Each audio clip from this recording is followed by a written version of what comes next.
together, to act together, until there is one religion uniting the whole human race. That will happen, according to my Bible, before the end. It's begun to happen in my country. Prince Charles, who will be our next king, should inherit a title of the sovereign of Britain. It's on every coin in our land. It's called Defender of the Faith. And everybody thinks that's the Christian faith, but he wants to change the vow he takes when he's crowned king. He wants to be known as Defender of Faith, whatever faith that is. And he is already commending other faiths to the British people. The government now no longer talks about church or churches. It talks about the community of faith, and it lumps us all together in that community of faith. There's a pressure on us to get together with other religions, and the pressure is for the sake of community peace, to bring some harmony into the community. And so there is real pressure on different faiths to get it together. Of course, they can't get it together on their beliefs, because they vary so greatly that you could never combine them. As far as doctrine goes, all religions of the world could be wrong, but only one can be right. And so we'll never be able to get the beliefs of different religions together, but the hope is that we might get the behavior of different religions together. That's why the word virtues has been replaced by the word values. And it's on a base of common values that the religions are being pressed to get it together. And already different religions in my country are acting together against social evil. They're acting together against the poor and against other social evils, hoping to share the same values.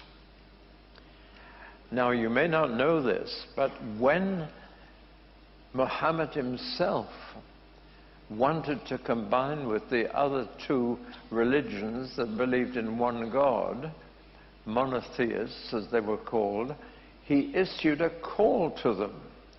And it's a very powerful appeal for other religions to come and join him. And it was entitled A Common Word. And he appealed to those other two religions, Christianity and Judaism, with this common word: we both love God, we both love our neighbor, why don't we get together? Now, interestingly enough, after a gap of, 1,400 years, the Muslims have made another appeal, entitled with the same words, A Common Word. And they've issued it to evangelical Christians. And the appeal is, let's love God and love our neighbor together. And it has been responded to by 200 leading evangelicals around the world, and the response has been positive. This may surprise you. But leading evangelicals, I dare to name them: John Stott, Brother Andrew, George Verwer, the leaders of Youth of the Mission, have all signed a positive statement back to the Muslims and saying we are prepared to try and get together and discuss this. So there's a tremendous pressure on all kinds of Christians to syncretize religion, and it will ultimately succeed.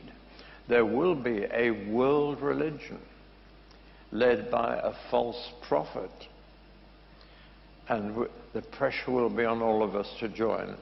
Now, how do we prepare for that? What is our defense against that pressure and its growing daily in my country, and I believe that my sense is that it will grow here. And you will also be subject to the same pressure.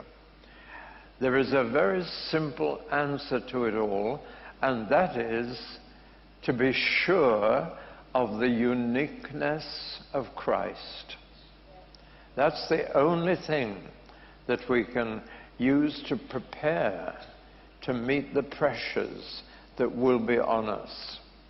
And I'm going to speak tonight about that, the uniqueness of Christ, that makes him quite different. By uniqueness, we mean that he's one of a kind, that there's no one else like him, that he cannot be compared with any other religion. He can only be contrasted with them. And so I want to go through the life of Jesus and say what is absolutely unique about our Lord Jesus Christ that makes him different from every other religious leader, every other religious founder in the whole wide world, and will always prevent us from falling for the idea that we can bring our religions together and make them one. Many people have